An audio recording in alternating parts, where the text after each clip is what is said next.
So it's been some considerable time since I've sat down and shot one of these videos. Apologies for the delays. I won't make me excuses, just suffice to say that I've been a busy boy. Before I get cracking with this 10 imaginary hi-fi system video, I just want to acknowledge something that affected me more than I ever anticipated that it would this last week. And that is the passing of Mr. Keith Flint.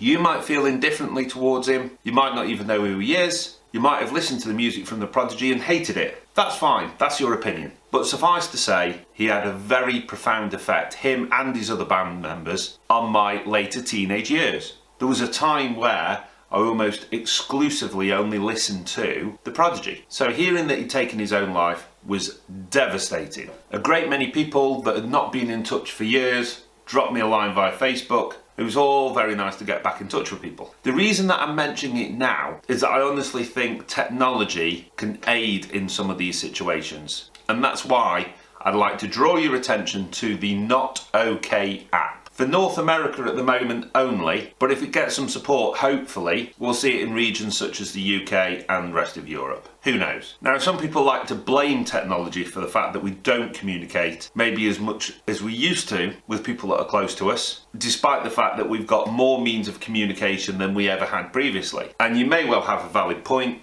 but that isn't what I'm getting to. The Not OK app, you download, and then as you're setting it up, you nominate 5 contacts within your phone. And if ever you find yourself in a position where you're not okay, with a single button press, you can alert 5 people via text to not only the fact that you're not okay, but also your GPS coordinates. So hopefully they can come running. I think another good point is at the stage that you nominate someone, they're notified of the fact that they have become a not okay contact for the individual that's downloaded the app. With a bit of luck, that'll get a conversation going as to why that person feels they need to download that app in the first place. So if that gets people talking more, then that's a great thing, isn't it? So if you think somebody might benefit, please pop over and have a look at notokapp.com. And the final thing to say is rest in peace, Mr. Keith Flint. Okay, on with the show. So if you remember a little while ago, I talked about how all modern hi-fi systems, and by modern I mean hi-fi systems that are able to stream music either from a computer attached to the network, a streaming service, or internet radio really. Yes, I'm aware you can still buy turntables and things, but my classification of modern hi-fi system is really a streaming hi-fi system. And there's some essential components that you need. A network adapter, a streaming engine, a digital to analog converter, a preamp, a power amp, and then speakers. Now this is a proof of concept. I've not taken the time and trouble of taking each one of these components, partnering with the amp and speakers that I'm suggesting here and taking a listen. So at no point am I suggesting you just simply go out and buy these components. The idea is to show you the great many ways in which you can build a modern hi-fi system, a streaming hi-fi system. So for example, the speakers that I've picked are the KEF LS50. A good friend of mine, Patrick, has a pair of these and insists that they're fantastic. And I'm sure they are. They might be suitable for your requirements, they might not. In my instance here, I've selected them because they're a representative of a very good passive speaker, but I'm not suggesting that everybody should just run out and buy KEF LS50s, okay? Despite this, somebody in the comments is going to post, that amplifier is a very poor choice to go with those speakers. You're an idiot. That's fine. There's only so much I can do to police the comments, isn't there? But in my line of work, very often, before I can evolve something, I have to prove to a client proof of concept. So this is proof of concept. So let me share this document with you now. You will see from top to bottom the various elements that I talked about that we need in order to have a functioning streaming hi-fi system. And across the right hand side, you'll see the devices that I've selected. The colour changing simply signifies that we've made a change to a separate box within the system. So a hi-fi system that has one colour represented for all the devices means that it's all contained within one box. Whereas if there's lots and lots of colour changes, it means we've got lots of individual components. So let's whiz through these pretty quickly. First up, Yamaha WXAD10. I've used one of these previously, I loaned one from a friend, and it has Bluetooth capability. It has a network adapter in the form of wired or wireless connectivity. It has a digital to analog converter on board, and you do all the streaming via something like a phone or a tablet, but rather than doing it in a Bluetooth way, you're simply barking instructions at the Yamaha MusicCast device. And I have to say,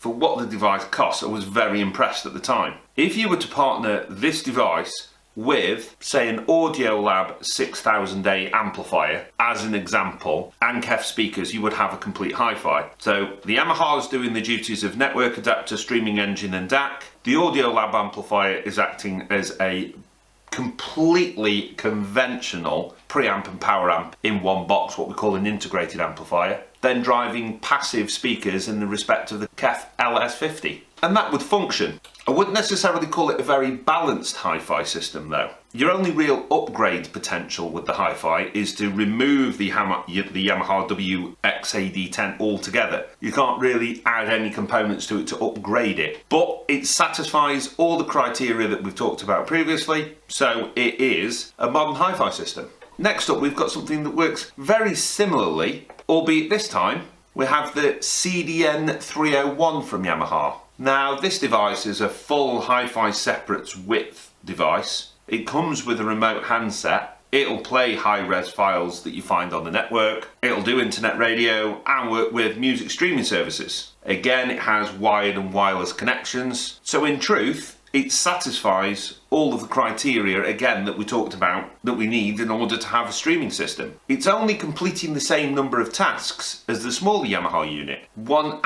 additional bonus is that it is a CD player as well. So if you were to partner the CDN301 with the before mentioned Audiolab amplifier and the before mentioned KEF speakers, you would have, from a streaming perspective, a very similar system. The hopes would be, as it is a more expensive unit and a bit more hi-fi orientated, as opposed to just multi-room audio music, that maybe things like the digital to analog converter on board would be of a higher caliber and would result in better sound quality. You'd have to do an A and B comparison really to ensure that that is the case. So same brand, similar products on paper, very different form factors and different operation, but also meeting the criteria that we need to be a streaming hi-fi system. Sticking with Yamaha once more, deliberately, rather than just things radically chopping and changing, I wanted them to kind of cohesively blend from one to another so you could see my working out, for want of a better expression. So here we have another Yamaha product, the RN303D. This is a network stereo receiver.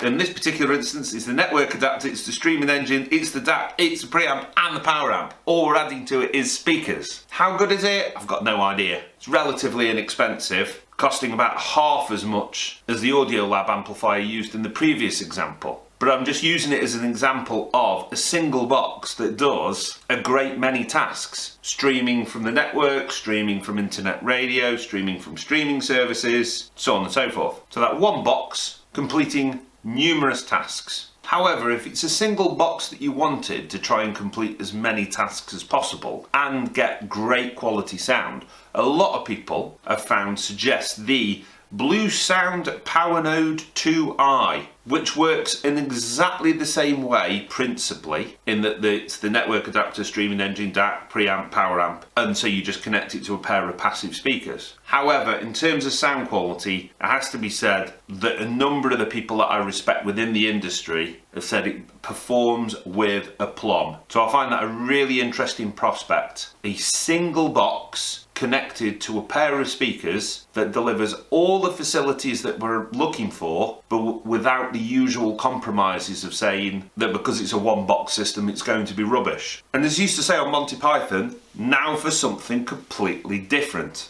The ELAC DS-S101-G. Well, ELAC, you don't score any points for having a memorable model number, do you? This seems to be quite a unique hi-fi product at the moment. ELAC are a fantastic brand. I've been impressed more recently with their debut speakers, but this is something completely different. This is a music server which you then connect to amplification and speakers. So if I just look at the tasks that it's ticking here, network adapter, streaming engine and DAC. So you could look at this list and say, well, it's very similar to the first Yamaha product then. But it couldn't be more different, actually. There seems to be a lot of buzz about it working as a Roon server. So just to recap Roon is the music serving software that you can have running on either a dedicated server, a laptop or a device such as this as a multi-room audio solution for audiophiles. I've done a Roon introduction video and I've got a Roon practical video coming soon, but needless to say it's a completely different platform to the Yamaha device that I first talked about. I think it's fair to say that from a hi-fi performance point of view, it'll knock spots off a lot of the other devices, and with the interface being Roon, it'll be a joy to use. So the idea being that you have this one device that will gather in the intel as to your various music files on the network and point them towards whichever device you decide to play. I think you can connect up to 8 devices on this, and so all of your music is available on all of your devices as well as the streaming services. I've been using Roon for a little while now and I'm dead impressed. So I could buy this one box and it will act as the Roon server and as a Roon endpoint, which means I can get music playing from this device straight away. So really impressive prospect, and just goes to show the diversity that comes in play with all these various streaming hi-fi systems. I'm very interested to take a look at one of those in the flesh. Right, let's move on a stage. The next hi-fi system is going to be, if you like, my HP Envy laptop. As the network adapter, the streaming engine, I'm still going to use the laptop, but I'm going to use a piece of software called Audiovana. Then that's going to be connected to the Cyrus Sound Key, which is a USB, or if you like, portable DAC, which then outputs sound into our all too familiar by now Audiolab 6000A, onward to our KEF LS50 speakers. Criticisms of this sort of system would be, well, I think things like the Cyrus Sound Key are really designed as a more portable device to use with headphones, but you could use it in this instance. It's not very permanent, so I think there's value in a system like this for somebody like me who is on the road a lot, but then doesn't necessarily want lots of different ways of achieving the same thing. So while I'm on the road or in the hotel room, I could use this system with headphones, and when I get home, I could connect the Cyrus Sound Key to my Audiolab amplifier, and I've got a proper hi-fi system, but the way that I interface with the music is much the same, irrespective of where I'm using the system. The next system's along similar lines, but instead of using the Cyrus Sound Key, I'm using a Cambridge Audio CXA80 amplifier, which has a digital to analog converter built in. We can see that from our chart here. The computer is doing the task of being our network adapter. The streaming engine, again, is software that's running on the laptop. And then the Cambridge Audio amplifier is completing the task of being the power amp, preamp, and the digital to analog converter. So from a portability point of view, this system doesn't work as effectively as the previous one, because when I'm not using the laptop with the Cambridge amplifier, I'm left with using my headphone output on my HP laptop, which will be inferior to the Cyrus Sound Key. But then when I'm home, it's a bit cleaner in the respect that I've got a few less devices to achieve the same result. It's not for me to say whether it's better or worse, it's just another example of how it can be done. Next system, same laptop, same software, but then a device that is not only serving as being a DAC, it's being the preamp as well, so I can directly connect it to a power amp. So this has taken a step up in performance from even the Cyrus Sound Key. So again, this is another way of achieving much the same result, but with different components. Some people will state that it's superior to the previous one, some people will say it's inferior, but if we look at that Audiolab MDAC, it's not just the DAC, it's the preamp. So completing a couple of tasks there. This next one, this will be the one that for people who are unaware of Roon, or have not seen my Roon introduction video, this might be a little bit confusing. In this instance, the network adapter is Roon Bridge. Let me get a prop.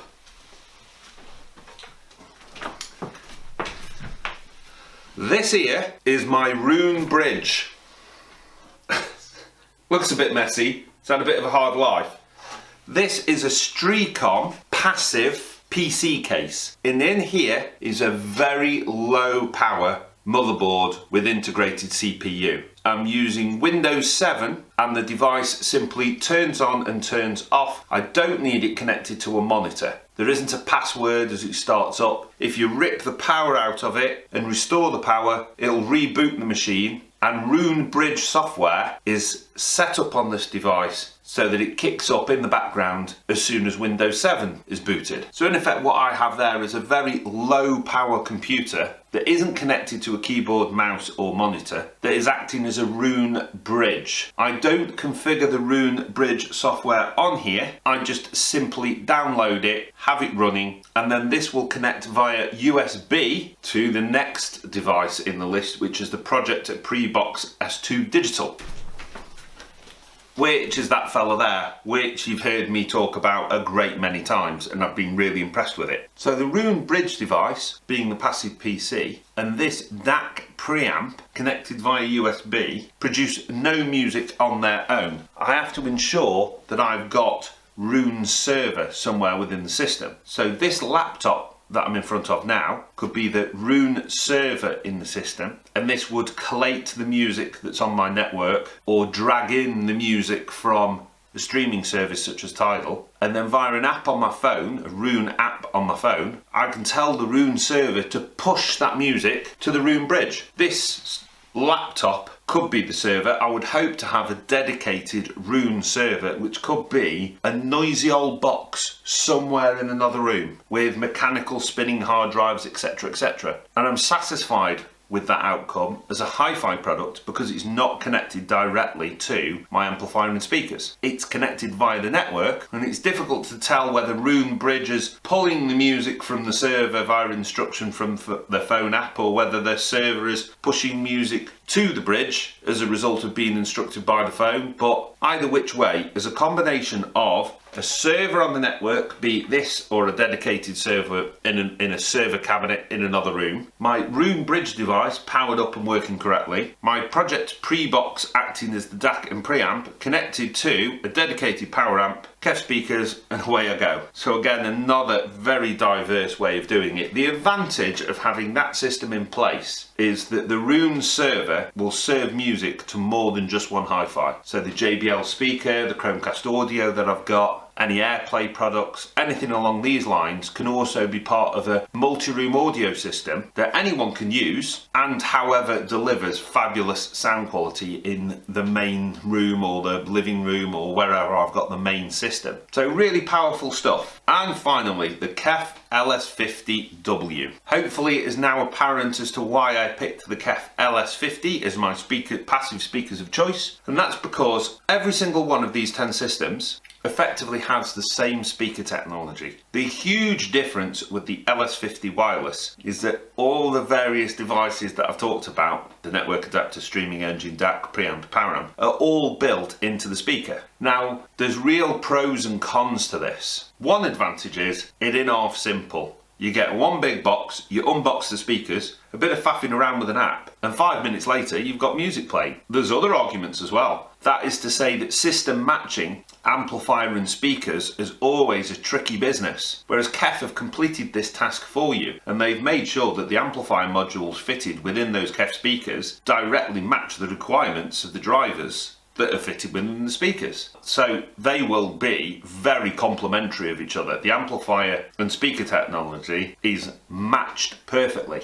I'm led to believe that things like the DAC on board these KEF speakers is really very good as well, so you can get great hi-fi performance. Disadvantages are, well, there are no upgrade potentials. If a sound format comes along that this is not compatible with, and there's no firmware update or software push through that you can give to the speakers, you're left with speakers that you can't advance. You can't upgrade, you're stuck with them. By contrast, if we look at other systems in our 10 hi-fi systems there, you could upgrade the hi-fi by simply removing one box and replacing another. So it's not for me to say that this is a better way of doing it. I'm attracted to it because I think it's a very elegant solution. One box that delivers all the components, great sound quality, a fabulous user interface. You can use it with Roon as well, and with me being evangelical about Roon now, I could have my Roon's server in one part of the house and these speakers in another part, they will communicate fantastically and I get a superb result. And for me, I just find it fascinating that this is where we've got to. When I used to sell hi-fi back in the day, it was all about separates. You had as many different separate boxes as you could within hi-fi, even going as far as power supplies, etc. So with some of the Cyrus hi-fis or Lin hi-fis that you could put together,